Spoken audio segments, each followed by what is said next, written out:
Gee, Steve, what are we going to do tonight? Same thing we do every podcast. Tell him how we sees it.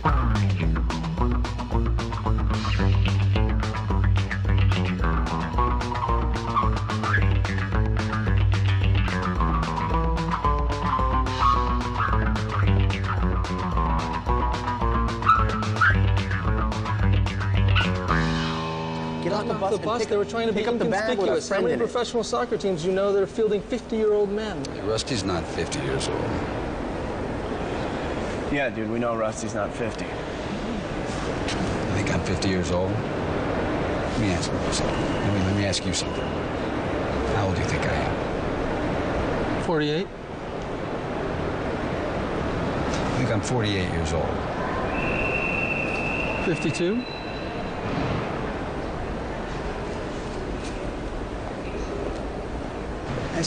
Do I look 50 to you? Yeah. Really? Well, I mean, only from the neck up. Here we go. It's how we sees it. Episode 309.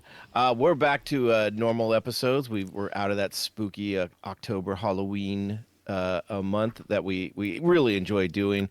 Not as scary this year. Just wasn't the year for the frightening movies, but we did see some fun ones. Some good movies, yeah, but you're right. Not the scare fest. Not as scary. Still had a ton of fun. with our friend Alicia. But now we're back with our normal MCU crew, kind of how it started off. But now we do whatever. Every couple weeks we have in Bo and Nina, so they're back. We're back on the Ocean's 12. We covered Ocean's 11 not too long ago. We're going to do Ocean's 12, and guess what? We're going to do 13 and 8 in that order because that's kind of how they came out. It's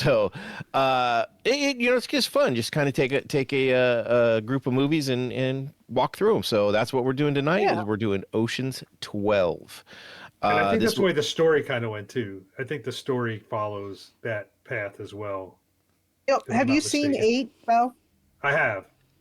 And it's definitely post 13. Yeah, exactly. That's kind of. I don't want to spoil it. I don't know if I've seen either one of those. Oh yeah, 13 or 8. Anyway, we'll get to it. No, I don't think I've seen 13 or 8. I wasn't sure if I'd seen 12, but after watching it, I was like, I think I did see that, and maybe that's why I didn't watch 13 or 8. I was going to say 12 is definitely the low point. That's what I found out. Although I get into this because I kind of liked 8 though. Well, I'm looking forward to 8. And apparently the director Steven Soderbergh, this is his favorite 12. So.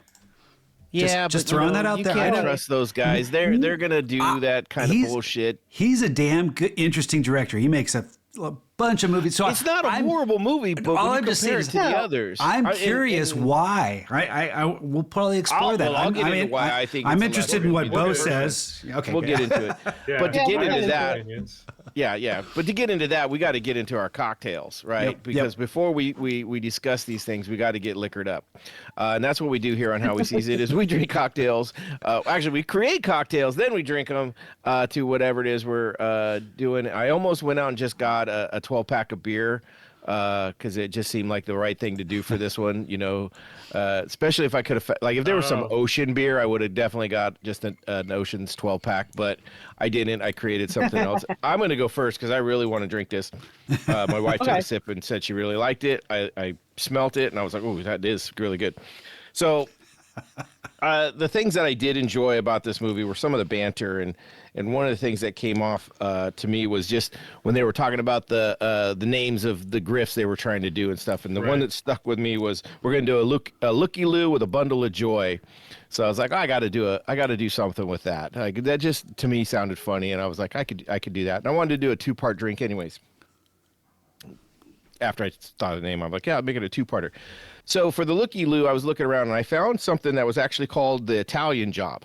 I figured, kind of a tie-in a little bit, heist type movie, grifter type movie. So I took that and totally changed most of the ingredients and really just went from the basics of it.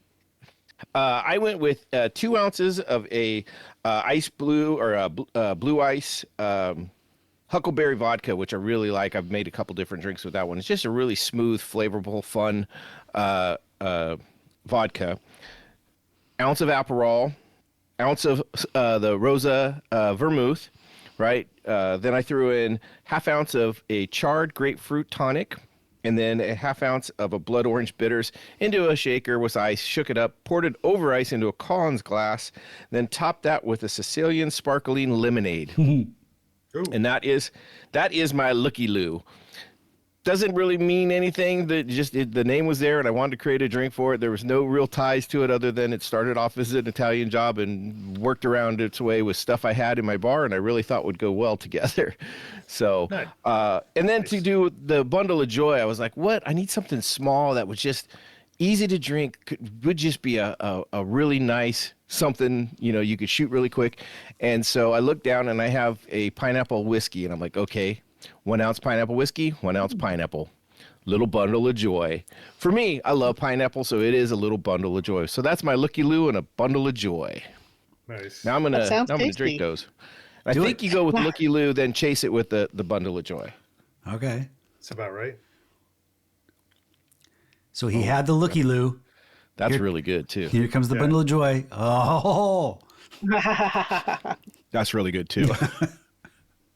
Awesome. Yeah, no, that's that Looky Loo. I could do that on a nice warm summer's evening. That would be a really nice one to go with. All right, go ahead, Bo. All right, sounds good.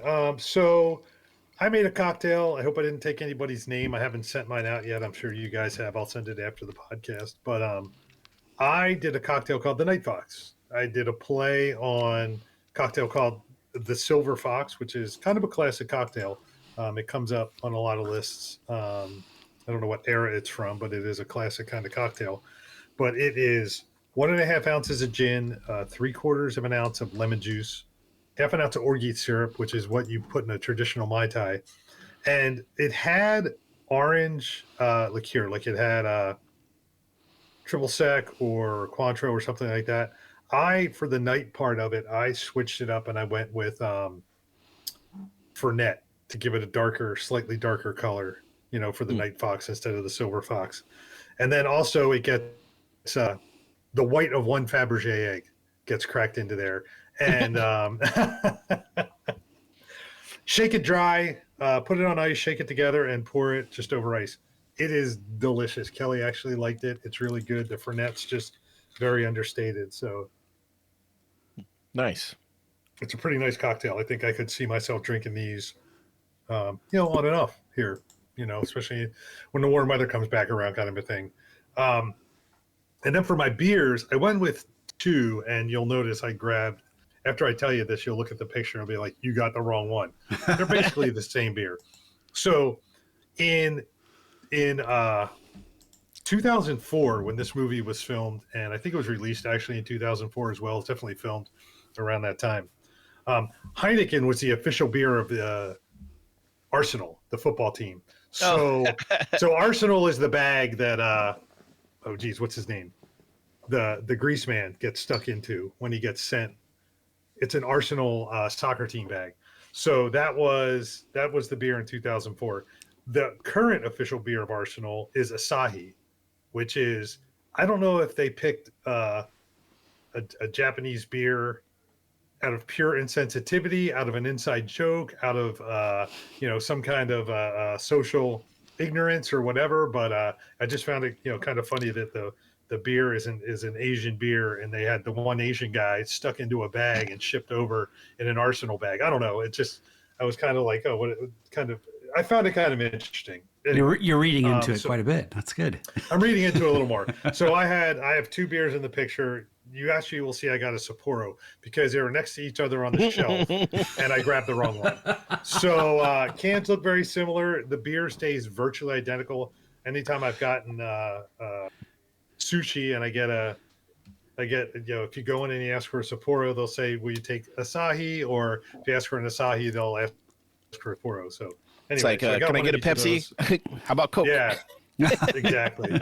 Sapporo actually has a much cooler can. It kind of has that, like a woman's figure kind of a can to it. It's got a little shape to it. So it's not just a straight cylindrical can. So anyway, Yeah, so that's that. Good cocktail, I would say. Give it a shot if you're looking adventurous. I'm going to jump in next since you mentioned the Fabergé egg bow, because that's what I based my cocktail on. I called it the Fabergé Sour. I was looking for an egg-based drink. I'm a big fan of a Pisco Sour, so I used that as where I started with. And then I looked in my liquor cabinet, and I looked for all these kind of fancy bottles that kind of looked like they were bejeweled.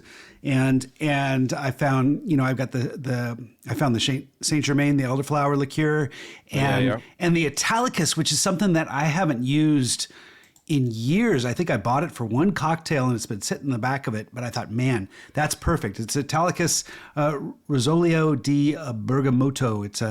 It's a bergamot, which is like a citrus Rosolio. So it's a interesting liqueur, and I added that to the Pisco Sour. So it ended up being 2 ounces of Pisco Sour, half ounce of the Italicus, half ounce of the St-Germain, and of course it's a sour, so 3/4 ounces of some lemon juice. I used honey syrup, half ounce of that, and of course my egg white, and shook that up, and then I put 12 drops of Angostura bitters, just to 1 drop for each of the crew, you might say. So anyway, this is my Fabergé Sour. So cheers, and I already had it, and I made a second drink, so I'm way ahead of you guys. Sorry. I might have to start doing that just so I can keep up with Steve. I get in this habit when I'm trying to. It's like I don't know how I'm going to do my picture, and so I get nervous if I don't want to wait to the last minute. So I'll do it like an hour early, and then I take the picture, and then I've got the cocktail there. I can't sit on it for an hour. So no, I get you. So I usually am the opposite. I want to do that first taste on the pod. Yeah, I get it. Good or bad. Luckily, I've gotten pretty good at making things I like. So, yeah. But I get you. It's one of those. It's like, oh, okay. But I also like to usually have a second one just so I don't run out during the podcast too. Sure. So, yeah. All right, Nina, what do you got for us? Well, I have to take a page out of Steve's book because I had one picked out, and about quarter till, Andrew said, "So what's your drink tonight?" And I told him, and he's like, "You've done that one before." I'm like, "I have?" And he's like, "Hold on." So he went on the phone. He's like, "I found one called the Dirty Dozen." Oh, okay. And I'm like, "Oh, that sounds great."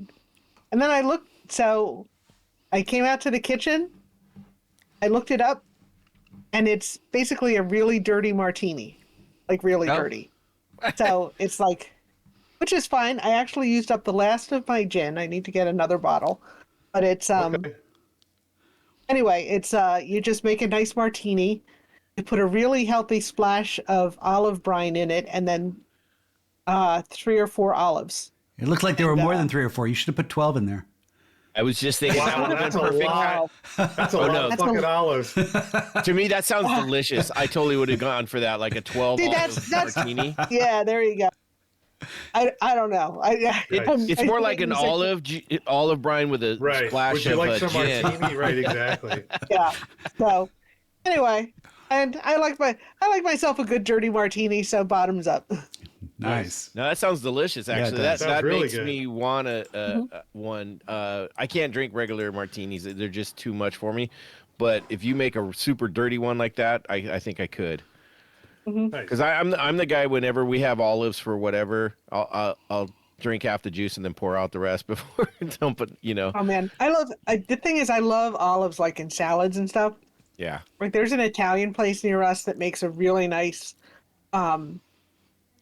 mixed salad that comes with the pasta, and it's got like really nice big olives in it, and it's great.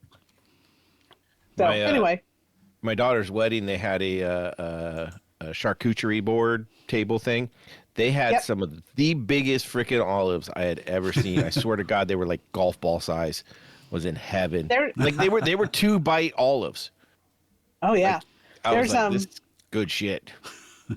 There's you'll see, because we have a lot of Italians in our town. If you have like a like a salad bar kind of arrangement at the grocery store, they'll usually have like 6 or 7 different kinds of olives. And some of them How are many? really big. 6 or 7 at least. Oh. Some more. Yeah. I think I've seen that. So Go ahead. I was gonna say the Whole Foods around here do that. They have a bunch of them, and then Oliver's. yeah. I used to go in there. They would have the feta stuffed ones, and it's like in a big jar, and you just kind of fill up the container and buy it by the pound. It's great for a party. Yeah, if you're running late for a party and you pick up something to bring. Oh no, I would Oliver's just be driving olives. by and like, oh yeah, no, I could get that. Okay. Eat them before the party, right? So we, and maybe it's the drinking culture out here, or maybe it's just my drinking culture. But I mean, there's always like in the cocktail section, there's always a bunch of different like stuffed ones. So it's like Kelly likes the jalapeno ones. I like the ones with lemon rind. There's ones that are stuffed with lemon rind, which are very mild. They're not like super briny and stuff. I really like those. Blue cheese are good. Bacon stuffed are good. There's a bunch of different kinds you can get, of course, but I like the various different stuffings. Yeah, I'm with you for the olives. I'm with you. Anything but a regular pimento, like that they're old fine, school but pimento it's just shit. nothing, Nope. I'd rather have all the other ones, but I like that. I saw the lemon ones the other day, and I was like, haven't had those. They're really good. Try. Give them a shot. Okay. Yeah, they're really good. All right. Speaking about really good, do you guys really think this movie was good? I mean, I was. I guess comparative. It gets lots of huge knocks as being the worst. It's definitely the worst of the oceans. And I'm not saying it's bad. It's definitely not the best of the oceans. I'll put it that way. It's almost kind of silly. I would like the silliness. I like the tongue-in-cheek stuff, but I will put it this way. I would say from putting what the first Marvel movie was Iron Man, right? Yes. Yeah. What was the second Marvel movie? Incredible Hulk. Captain right? America. No, Captain America: First Avenger. That was the second one. I think Incredible Hulk was before. Wasn't that before? Yeah, but they didn't actually count it. Well, no, it was in. I mean, not the one that had. No, originally they did the Ang Lee. They didn't count that as an MCU. Right, not the Ang Lee one. No, the one with Edward Norton. Edward Norton. Yeah, that was before Iron Man. I thought that was after. Was it? Okay. I thought that was after Captain America. What's your point? Anyway, my point being is, No. my point being is, in my mind, I had it as the second movie, and the drop off from Ocean's 11 to Ocean's 12 is not as great as the drop off from Iron Man to the Incredible Hulk. Oh no! Well, those are. I would say it's doing. They're all from the same. Yeah, but no, universe. you would have to compare They're all like from the same Iron universe. Man to Iron Man 2 or still Captain America to Captain America 2, which in that case, the second one was much better than the first. Yeah. Our audience is getting an HWSI perspective because we got the MCU crew here.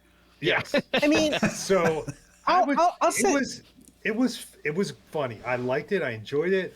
It made me. I'm going to buy the 3-pack from. Not the 4.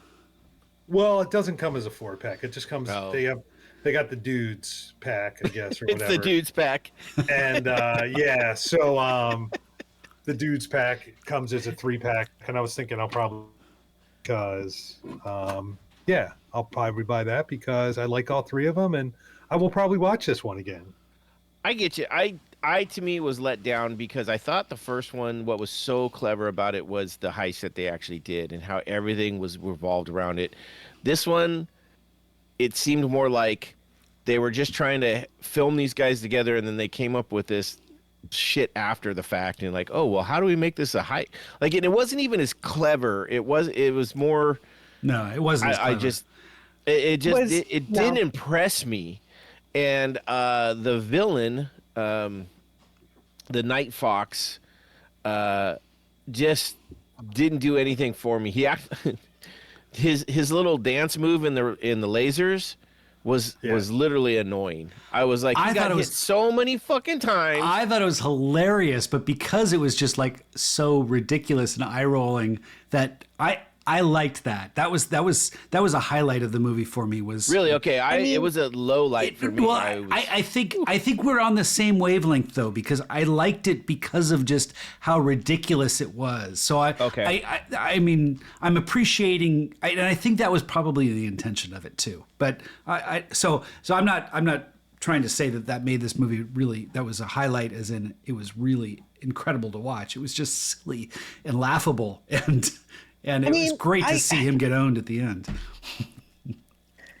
I think they missed. Go ahead, Nina. Sorry. I was going to say, I said when we did Ocean's 11, I said you can't really like examine the heists too closely because they just don't hold together logically if you like examine every little. But it made way more sense than this one did. But yeah, that's what I was getting at. There is some sort of internal consistency, and this one there just wasn't, because they're like the lasers are random. They, and it's like there's no way to predict them, and it's like, well, then what was he doing? What was he doing? He was doing capoeira. That's all he was doing. Can I? And that is not something that would work in laser. Can I throw something in though? I just want to say that this was his story that he told at the end. This is how I did it, and so we're almost seeing it from his point of view. So it almost is. It's Don't fair bring that logic I'm into just this, saying it's fair that it's a little far fetched. Is that because he has a high regard of himself, and so okay. Yeah. I like that take a lot better. Right. Two things. One, I mean, we're not going to pick apart the heist, as Nina said, but all the lasers came from. Well, we can. All the lasers came from the ceiling. So why didn't they just figure out a way to go from the top and go above the lasers? But that being said, I'm surprised they didn't try, because they have a lot of like little things that get worked in from other movies, obviously with the whole Julia Roberts thing and Bruce Willis saying, "Hey, how's Danny doing?"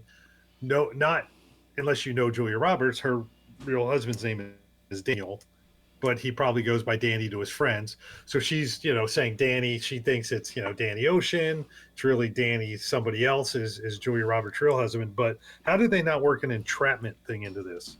Because they could have just had, it's a little bit where it's a woman doing into it. Because, I mean, entrapment, that's like, I won't say the first movie to do it, but Catherine Zeta-Jones is in that movie and she's in this movie and here she is. It would have been like a perfect way to work somebody in with the whole like butt up in the air. Like that was in every single preview of entrapment, and it was about 1 second. It was about 1 second of the movie, if that. I mean, her butt sells, dude. What do you? Her butt sells. It's true. I don't want to pick. I don't want to pick on just the lasers, because there's actually like multiple robberies / heists in this. Oh, Three to be exact, I think is what. Yeah, and none of them. They don't really give any of them like, like so much of the first movie was them planning it out and all getting involved in it. That's what's fun about heist movies. It's the planning. Right, exactly. And this one just didn't seem to have that. Yeah. And he was like backwards. It's like they didn't. I didn't think they really explained a lot of what they were doing very well. Right. It's just kind of like, and then, I mean, the thing with the Fabergé egg, it's like, and then it's like, and then we have this magical, shoot, what's the word? Holographic. Oh yeah, this magic hologram, but it can only work for 2 minutes, and it's like, why? Why? Because holograms were new at the time and cool. Like I mean, none of it Holograms really made have sense. been around for a long, long time from a galaxy far, far away. Come on. Yeah. Here's my biggest problem with the Fabergé egg heist is they made the Night Fox to be so smart that he was able to track down all of Ocean's 11 when the casino guy who was supposed to be this badass couldn't give him all the information. But he didn't know that the Fabergé egg was transported in a backpack, Yeah. They make him like, or that the one he had was a fake, because I'm sure it's like things like that. There's probably a million books on them and whatever. So it's and willing suspension of disbelief.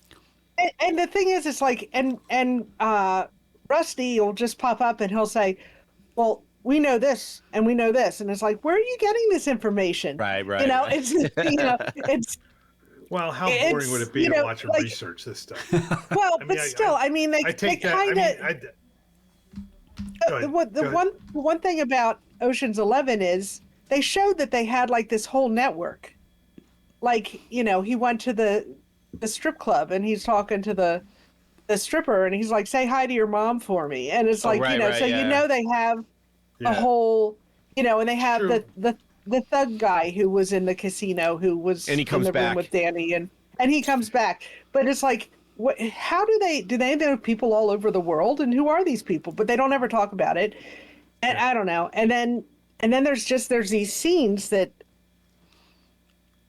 there's this real long scene with Rusty and Catherine Zeta-Jones' character talking about their feelings. And I'm just like, why is this in here? What? He's known her for a week and a half. Why is this in here? Oh, you're saying in the first. Yeah, and I don't know. It's. Well, I'm trying to the first one was the love connection between Danny and Tess, right? Julia Roberts and George Clooney. This is the Brad Pitt and Rusty and Isabella, Catherine Zeta-Jones. This is their love story in this one. This is but Danny and wasn't Tess good. But Danny and Tess had a past, and he had, I really got that he had that he cared about her and really, wanted to try and win her back. Well, that was the 3.5 years earlier in the very beginning, right? Before the casino job. Oh, yeah, that's true. Yep. So it was kind of a comeback. Like, he really loved her, and then she was going to figure him out. And so I get what they were trying to do. It just is not good. It didn't. It did not compel me. And, I'm sorry. I'm kind of excited of hearing some of the things that are being said. This is my least favorite of the Ocean movies. But at the same time, I've got to give them credit for just kind of trying different shit. It's not, they threw you for a loop. It's like, we're not going to make it the same sort of heist movie. We're going to make it more about the antics. We're going to really kind of focus on stuff that doesn't really matter in the end. It's not about a great heist. We're gonna throw everyone for. I'm just saying, I liked the things they tried. I think some of them worked and some of them didn't. Right. Well, and again, it was my least favorite. But I like that this didn't try to duplicate Ocean's 11. Well, I get that, but I think what Ocean's 11 was a heist movie that they added angst to. Not the other way around. And I get try something new, but that's what made it fail. It's like what made the other one great was that they had this fun heist that they added this context where these people really sounded like and acted like friends. And, this one was like the friendship was all there and that was great, but there was nothing to go with it. Yeah. I mean, I'm not going to, this is not like the worst movie ever made. This is not. No. This is not painful. I mean, it had its moments. It was, fairly entertaining, although it did not pass the phone test. And not for me. But it was definitely the weakest of them. And yeah, I think there was. Well, sure. I would have liked to see. Whenever you get the guys in the gang together and they're interacting, for me that's like comedy gold, because they all have these strong personalities and it's like they're always kind of bickering and it just is the funniest scene I thought was the one where George Clooney gets the wake up call and goes to get Rusty, and it's It's no, and you 11:30 at night. find out he's had five espressos. I know. It's like 5 espressos, and then they sit down and they're watching Happy Days on Italian television. Oh yeah, he was so impressed. That's in an Italian. Not even he's an exceptional Pazzi. Yeah. That would have been a great Pazzi. cocktail name. It would have exceptional Pazzi. Well, and I'll go. That was actually You know, the wake up call was actually part of the behind the scenes. It was thrown in there because the wake up call that they gave Julia Roberts in the first movie, she would constantly get 5:30 a.m. wake up calls that were called in by Brad Pitt and George Clooney. So it was kind of like a throwback to the original movie. Interesting. You know, all the pranks and stuff like that. So Yeah. Well, I do like a lot of that kind of stuff. I do like a lot of the comedy, a lot of the callbacks. Like, for instance, the Topher Grace. They throw Topher Grace in there, and he's all like, Topher Grace was great. Long hair, like he just got back from Burning Man or something like that. The little nod, the little Standard Hotel, which is kind of a cool, hip, upscale hotel chain, and you know they're all managed by different people. So that's the hotel that Rusty buys. That's what he gets into. The hotel he has is a Standard Hotel. So if you look up Standard Hotels, they're always in like West Hollywood or New York City, like upper New York and all that kind of stuff. Really hip areas and all that. The other thing that I found hilarious, and I've never picked up on this before, but maybe it's been a while since I saw the movie, but Don Cheadle talking to Tess about how to pull off an accent properly. Right. That was another joke. Is one of the best kind of Easter eggs, like, because everybody says this is the worst English accent any actor has ever done in the history of cinema. And here's Don Cheadle telling, well, it's not Julia even just Roberts how English, to pull off an accent. It's Whatever, a Cockney. It's Cockney. Still, he does such a bad job. It goes down in the history of the worst accent ever. And here he is telling Julia Roberts how to pull off an accent. Not just any accent, her actual accent. How she talks in normal everyday life. I know. That's the funny thing too. I find a lot of that funny. But that's totally like they're playing all the inside jokes as much as they can, and if you catch them, that adds an element of humor and joy to this movie. Yeah, sure. You're not wrong. It was. It could have used more of that, I guess. Mm-hmm. It could have used a better heist. It could have used a better heist. Yeah, could have used better heist. I mean, it's the whole thing. I guess. I mean, here's why I didn't think the heist worked. I know Soderbergh wrote the script, but he just should have given it one more pass and tightened it up. You know, he should have let someone else write some of it too. Well, what I think is it didn't work is they didn't, like in the first one, everybody had a job, right? Everybody was in their wheelhouse. In this one, I mean, like 90% of the guys don't do anything or don't even really need to be there because their expertise aren't needed for anything. I mean, we get, what is it? Yin. He gets put in a bag. That's about his biggest contribution to the whole thing is he gets shipped off with Arsenal in a bag. Other than that, he really didn't need to be in there. It's a very sad part about this too is Bernie Mac's character is in it very little, and it's not because they wrote him out. They actually had to cut a lot of his things because he got very sick during the filming of this, and so he wasn't actually able to do a lot of it. It turns out this is actually what later on caused his death. It's early signs of the illness he ended up dying from. So that's part of the reason, like, he's in the bathroom and he gets arrested separately and is in the, it's all because he literally just was too ill to be there. And so that's kind of sad. We had the two brothers. They were funny as hell in the first one because they were like the jacks of all trade and just randomly in just a different set of suits. They're just friends. They're not brothers, are they?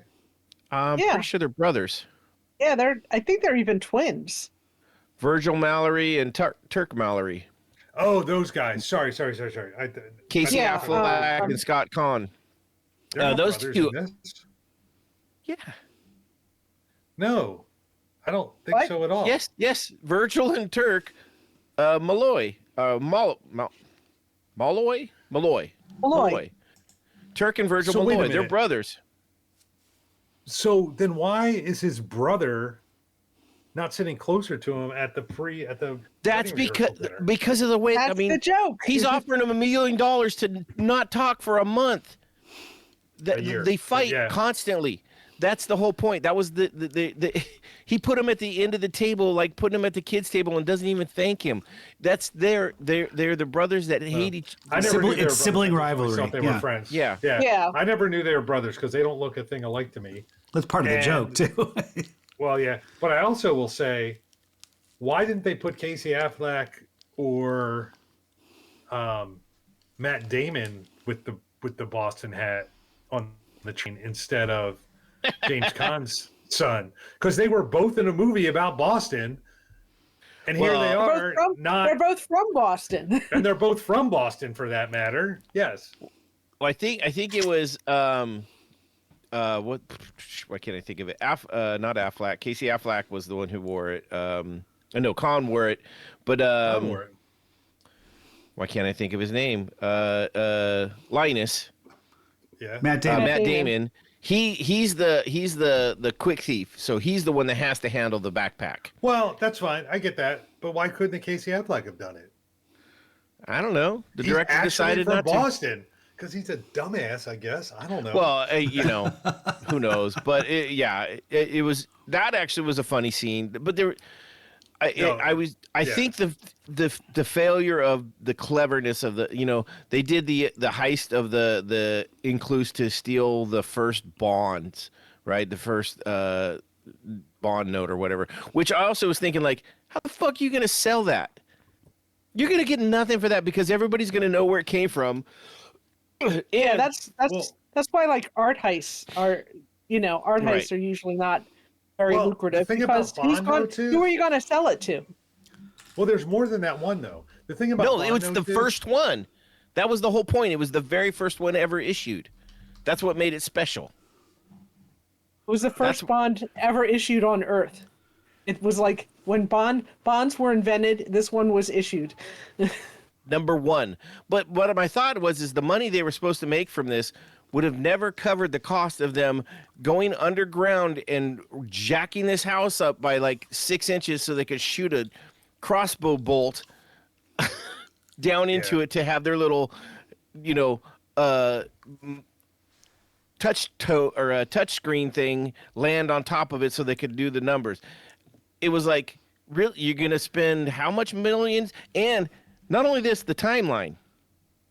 First off, they had 2 weeks to get to Amsterdam, to plan all this shit, to make it all come off, and then to do all the other stuff before the whole thing with the main gangster, right? What's his name? Terry Benedict, right? Yeah. He had 2 weeks from the first moment he talked to Danny, 2 weeks to make all this happen. So not only that, Terry Benedict had to fly all over the U.S. to come up and personally let these people know that he knew that, he was after them, and they all had 2 weeks. Then they all had to get together, get to Amsterdam, pull off this first heist, to pull off the second heist. It just... And so with the line of sight thing, they raised the building. Couldn't they have just had a ladder or something on the other side, or what? It seems like you don't need to raise the building. You can just lower or raise the other side instead. The other one had brick. You could have just knocked that brick out or shot from in front of it. Yeah. Do something. Yeah.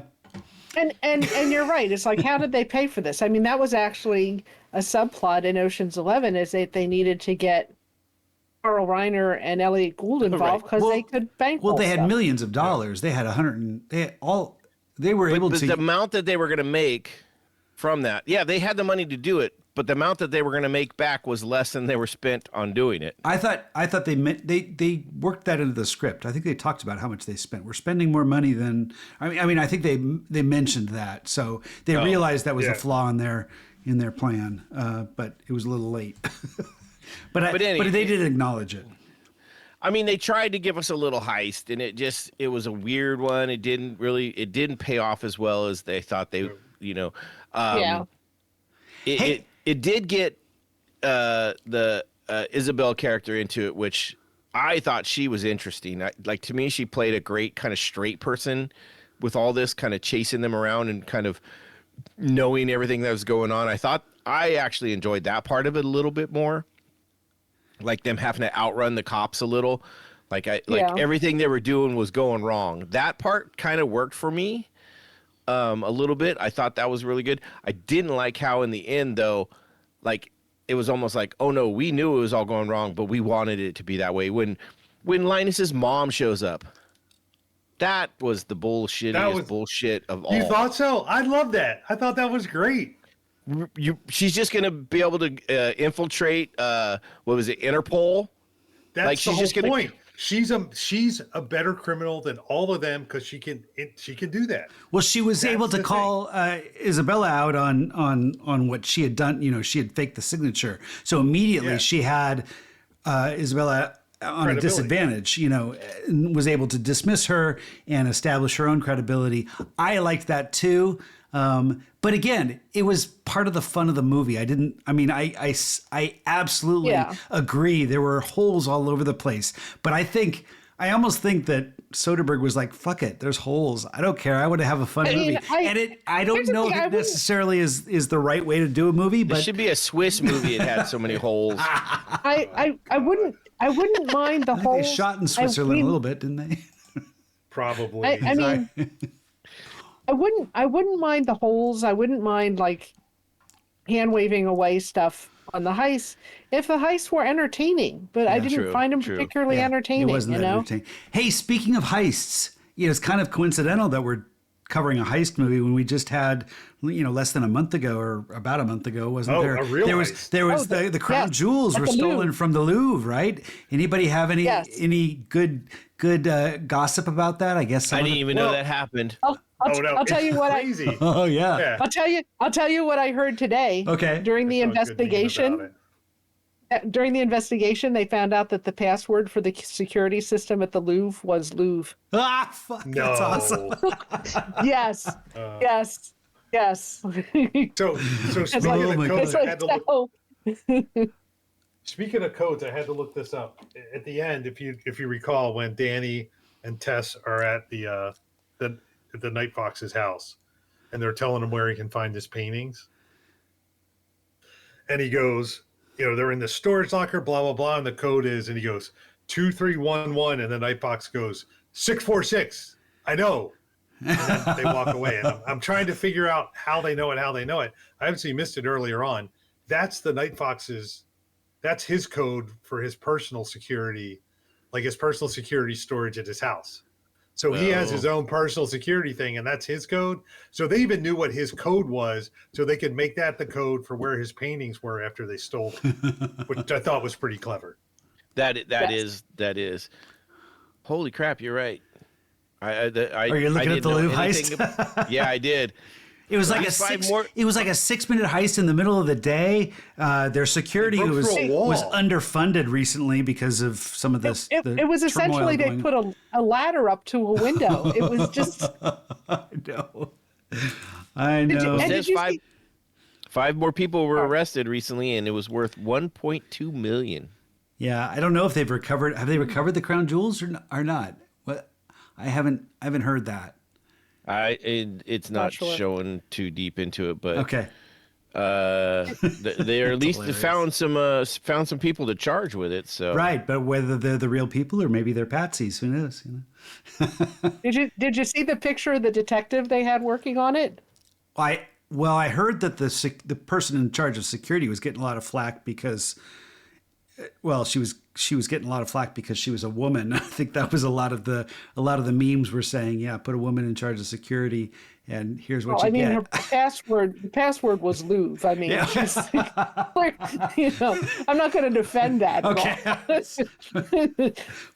but no, they had a picture of like a couple of the policemen there in their like tack. Oh yeah, or whatever, and then they had this guy in like this three-piece suit and a fedora and smoking a cigarette, and it's like, no, this is not the Pink Panther. And did it turn out to be one of the people that was involved, or that was no, he was the detective. He was like the police inspector. I thought they were saying, but he's like, it's like. Are they calling in Benoit Blanc? I mean, what's going on? That was my first thought. That's funny. Nice. That is hilarious. Benoit Blanc. I mean, you have to take a look at him. I mean, he looks like somebody from an Agatha Christie.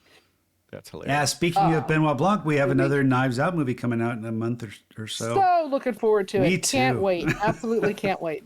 Oh, it's coming out that soon? I think Christmas time. Yeah, I think December. that's the can is.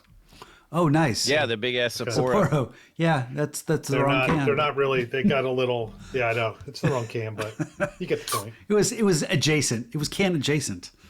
I mean, it's the same color and everything. They're right next to each other on the shelf. You know. You go back to those pictures. What would have been even better is if Daniel Craig would have just posed with those guys. You just out there just posing like that would have been great. I think the biggest part of the failure of this movie is that what made the first one so good was the heist itself. That was so action packed, kind of clever, and doing everything like this. This one and multi-layered. Yeah. Yeah. This one, they tried to pull the fast one, right? Granted, that's great. You try and do something different, doesn't always work, and I think that's the case on this one. Is it didn't work? He tried to do something different. Soderbergh tried to be different. He tried to, okay, we told this one story, now we're going to tell it from a different way. Great. Not every shot you take, is a goal.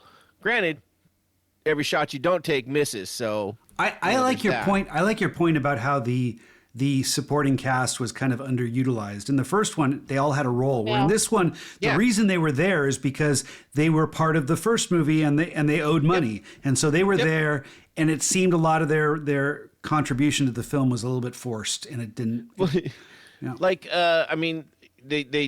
It perfectly comes off like the old guy. Carl Reiner? Which old guy? Colonel Reiner. He's like, yeah, fuck it, I'm out. I'm not even going to bother with this. So he's gone. He's like, best line, too. I go, I want my last check to bounce. Yeah. I was like, dude, that's the way to go out. That is the way to go. Well, I like it. I like how the other old guy, I guess, who's Elliot Gould is the other one. Elliot Gould is the other older guy, right? The more senior person. And he's like, what? Like the stock market is some big mystery? Like, yeah, right. They're all like, wait, you have how much money? He's like, the stock market is some big. Anyway, he also had money to begin. He didn't need the money in the first place. So right, he bankrolled the whole first one, right? Yeah, right. Yeah. The hacker guy from the one that they find him doing his stand-up comedy dressed as a oh my god, a matador. That matador was pretty fucking great. And it's he could have been left out of this movie other than, it was funny to see him there. But he did nothing in the rest of this. I think he had maybe 2 or 3 lines total, and they're like in the lines where everybody's talking over each other. Anybody, it's like he actually has a huge role in the next one, but yeah, it's he doesn't have a big role in this one. None of them did.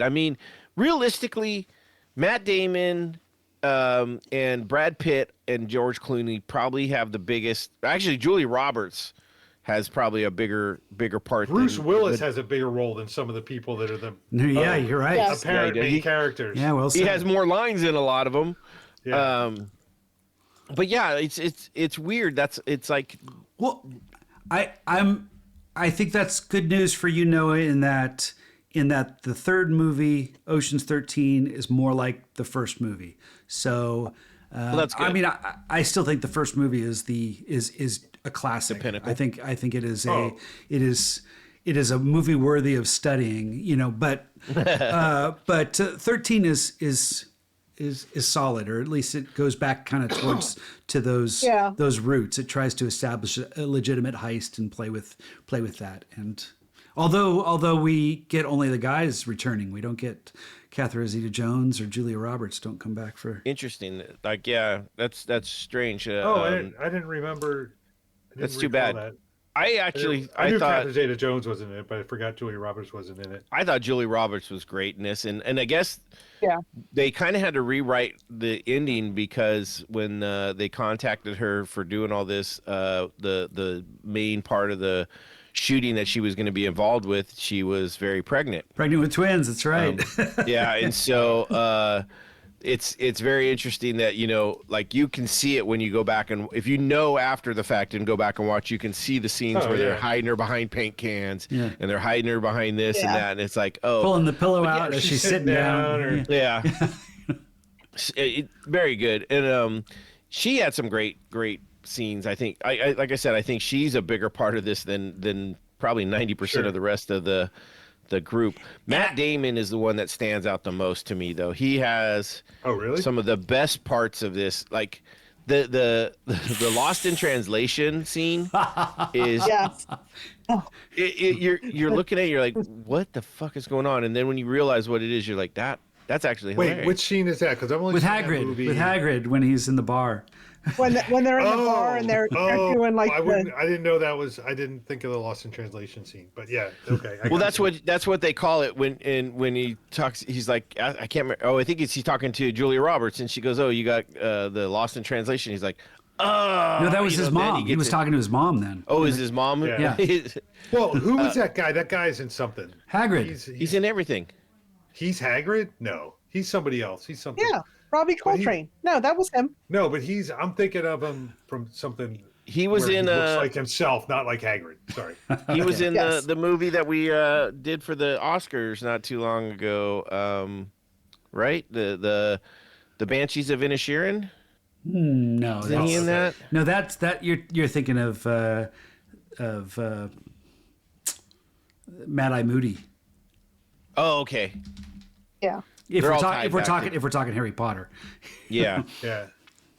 Well, they kind of look a little bit alike, but yeah, right. Yeah. No, but and I like the drop of Catherine Zeta-Jones's dad being geez, I always forget his name, but he's in Bad Words. I totally forgot his name, but he's the major he's in thief. He's he's in so much stuff. Wait, who? Matt Damon's dad? But he wasn't even. No. Catherine Zeta-Jones's dad. Oh, right. LaMarche. Sure. Yeah, LaMarche. Well, he was in Born Identity, or not Born Identity. The third one. He was in Born. Yeah, I'm looking for him here. Not Supremacy. What was the third one? Born Ultimatum. Ultimatum. He was in Born Ultimatum. Yeah. But no, he's been. Eddie Izzard does really well in this too. He's hilarious. And that was interesting that he didn't he looked like he was going to have a bigger part and then didn't. There was a lot of cameos. I got a question. So go ahead. When I finished the movie, now I've looked it up on Wikipedia, and so I know who the 12th Ocean, person was. But when you saw the movie, who did you think it was? Who was the 12th? Julia Roberts. Okay. Yeah. To me, I almost thought Matt Damon's mom had more of a role that was critical to the whole heist. She did, but she wasn't part of the team. I know, but Julia Roberts didn't really even know she was part of the team. She just kind of showed up and was like trying to. No, they ran the looky-loo with the basket of joy or bundle of joy. Yeah. But I think the mom had more of a crucial role in how it all played out. She saved their ass. Yeah. I mean, she definitely was a get out of jail free card, which I thought wasn't. I mean, it almost seemed random who they chose. I think Julia Roberts had certainly the top billing, which made sense to add her to the team. She also was. But then if you look at Ocean's 13, they're kind of stretching themselves a little bit. We're not there yet, but. Maybe that's why they go back to 8, because they couldn't find 14 top women actresses to put together a team. Yeah. If you get too big a crowd, it gets kind of unwieldy. I think Well, that's what we're even getting in this one. Is they ran out of ways to have everybody have. I mean, we got. It was Don Cheadle, Scott Conn, and who else was They're the 3 that got away, that didn't get arrested at first, and they're the ones that called in Julia Roberts. It's Matt Damon, and they have their little conversation of the different names. I thought that was. I have a list of those. It's like, all right, let's go over this list again. We're doing a swinging priest, not enough people. Crazy Larry, not enough people. Soft shoulder, not enough people. Baker's dozen. Grease man, still not enough people. Yeah. Baker's dozen. No woman, not enough people. Hell in a handbasket. We can't train a cat that quickly. So that actually was a drink I was looking to do. I looked for a Hell in a Handbasket just because of that. That to me was a great scene. Just because I love all the different, crazy names and stuff like that. Nice. That's awesome. Made, you're like, wait, is there like a handbook out there? There's like a heist handbook, Yeah, right. Which, that parts were funny. And I think that this is what this film seems like. It's like they had a bunch of little scraps of paper with all these individual funny scenes. And they're like, okay, how do we tie this all together? And that's what we ended up with. And that's why, like I said, I know 13 is supposedly better. I don't think I've seen it. So that they get back to the formula that made 11 good. Are you okay with Al Pacino? I know you're not a Robert De Niro fan, but Al Pacino, he kind of fits into that same genre. He's not as bad. Okay. He's not as bad. Because he's the bad guy. Oh, that's one of my favorite movies, Scent of a Woman. That is one of my favorite movies too. I love that movie. Okay, just throwing that out there is that if you have a negative view of Al Pacino, you may be turned off by this movie, but he doesn't bother me nearly as much. Okay. So yeah, go ahead. Oh, sorry. Go ahead. So going back real quick, Catherine Zeta-Jones's father, who is also his last name is Leclerc, and I missed his first name, and I clicked off the screen. But his name is Albert Finney. Albert Finney, yeah. I mixed him up. He wasn't in Bad Words. That's somebody totally different who I'll find out in a second.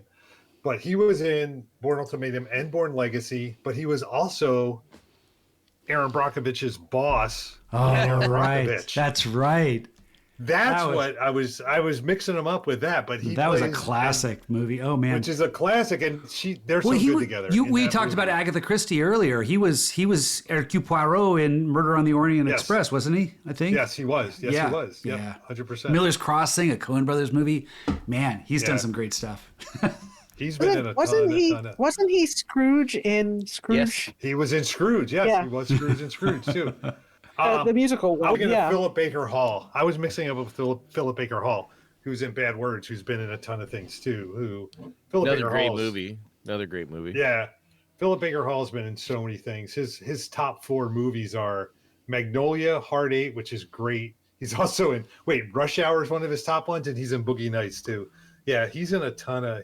I think sometimes they just put in stuff that people are gonna recognize. Yeah, but Boogie Nights is one of my favorite movies. But he's a big guy who's in all these Paul Thomas Anderson movies. Yeah, he's in a ton of those Paul Thomas Anderson movies. Which, in the back of my mind, I have it that Steve loves Paul Thomas Anderson. I don't know why I think that.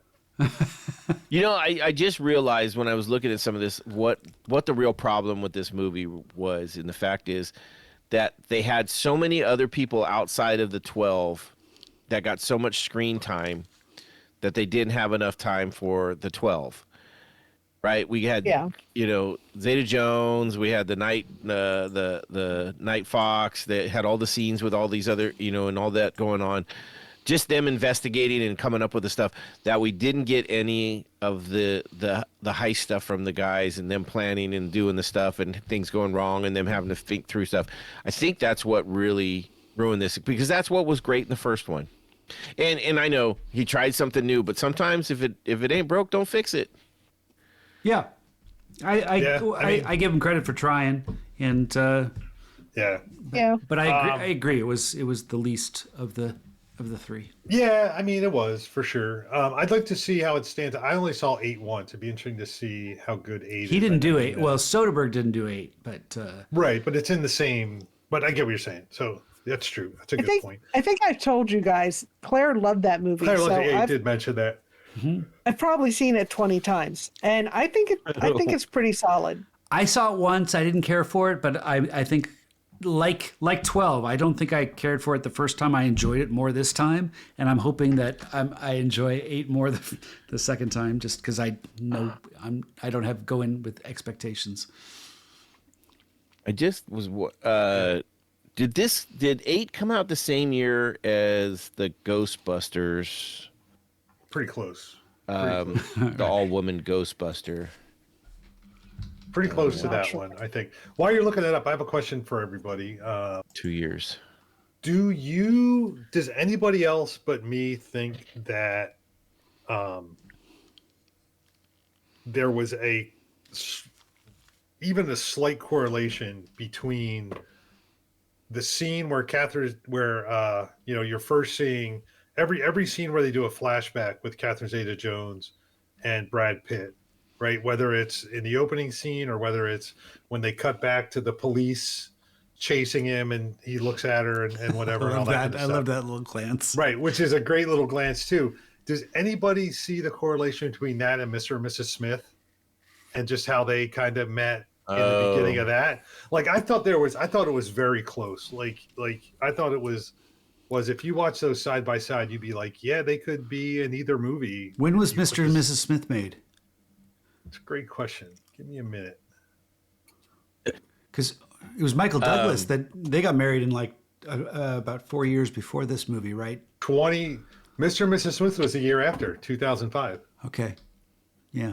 The scene where she catches him in the hotel and then steals his phone, and they do the freeze frame on his face. Yeah. After he realizes she took is probably one of the craziest, funniest things in the movie. Oh, like yeah. just it's one of those. It's like it's almost like a meme before memes were really something. Like that was. Like if that movie came out now, that would be plastered all over everything with all kinds of different sayings. But yeah. So I wonder, I don't think I saw Ocean's 8, and it was 2 years after the female Ghostbusters, and I wonder because that was such a not well received. Let's just put it that way. That I wonder. I haven't seen it.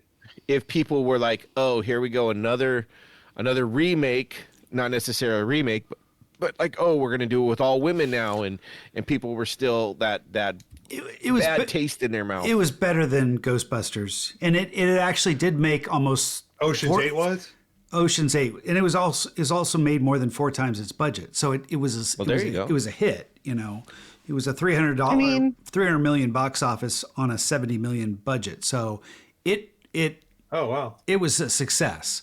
But I don't think critically. I think it was kind of mixed bag. And yeah, it's got a 6. It's actually lower than the Ghostbuster for some reason on IMDb, which amazes me. Really, it's a 6.3 on IMDb.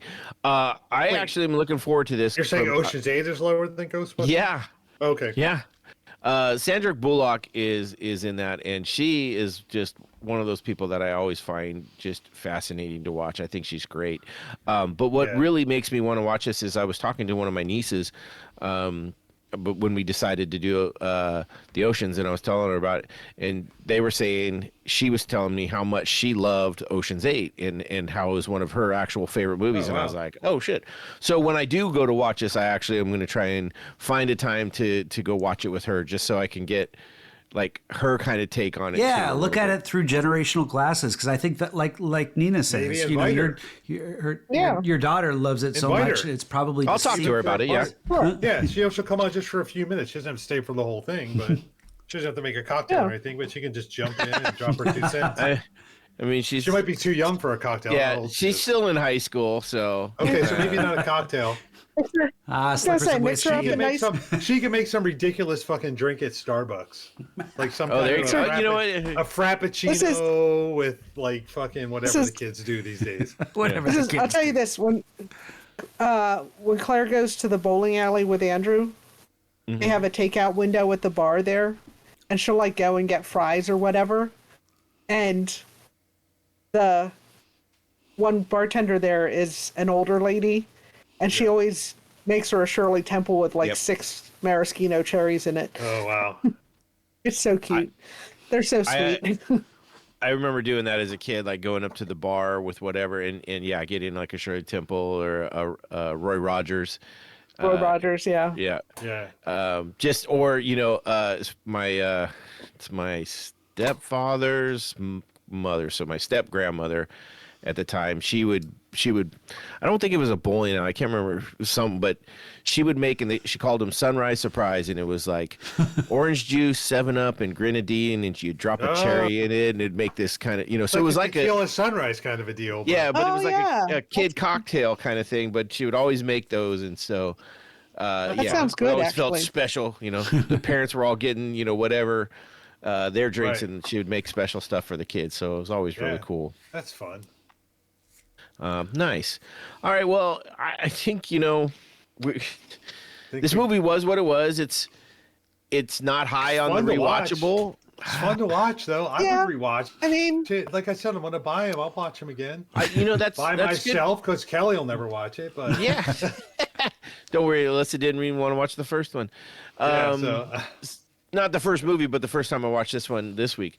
No, to me, this just doesn't have the rewatchability. Like, I'm not like chomping at the bit to go rewatch this. Where the first one I would watch again, like.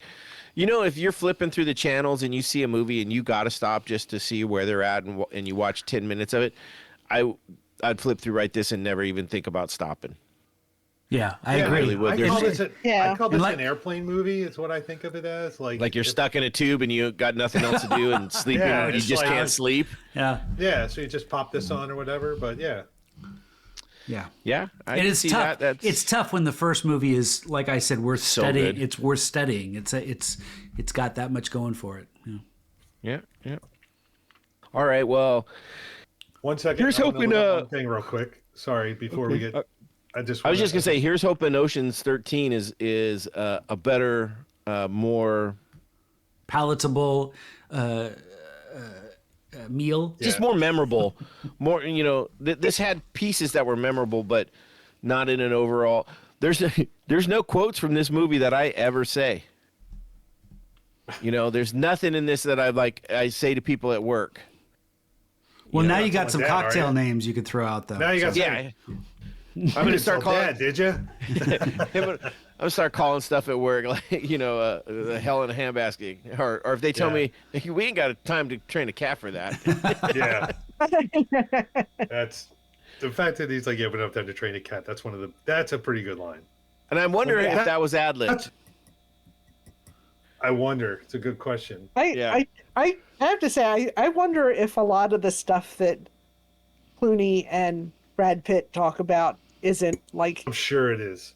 Well, the other thing is when they're talking to George Clooney about how old they think he is. Oh, I know. Yeah. It was brutal. You think I'm 50? I even looked it up. He was like 42. 40. Yeah, he was in his early 40s. He was 42 at the time. And they're like, only from the neck up. Well, you're only from the neck up. Right, exactly. All that kind of stuff. The best part was how that started. It's like, who would think 50-year-olds would play for Arsenal? And then the one guy's like, well, Rusty's not 50. Yeah, that was great. And I think some of that, the other one too was the Lost in Translation. You're like, that you'd think that would had to be ad-lib, but apparently that was written. Well, I think you could totally fuck it up, but I guess you could totally ad-lib it if you were like. They basically just said nonsense. Which was what they should have done is they should have made Matt Damon ad-lib it and should have let the rest of everybody else have lines, because that would have been more authentic, because they all knew what they had to say and Matt Damon had no idea. So his facial expressions were great in that though. And then when they get out in the alley and he goes, well, really? He's like, you called his niece a whore. And a cheap one. Yeah, and a cheap one. And she's bedridden with a like, and she's 12 7 years old. Yeah, 7 years. Yeah, I know. It's like, oh my god, that was so fun. And then I'm sitting there going, wait, I'm trying to do the math, like how does that calculate? What, trying to figure out what they might have been saying. So, all right, well, did you find what you were looking for, Bo? I was just going to say the first one had an IMDb rating of 7.7, and the Ocean's 12 had an IMDb rating of 6.5. So that kind of tracks with what we're all saying. That's all I was looking at. Yeah. All right. Are you hosting a telethon we don't know about?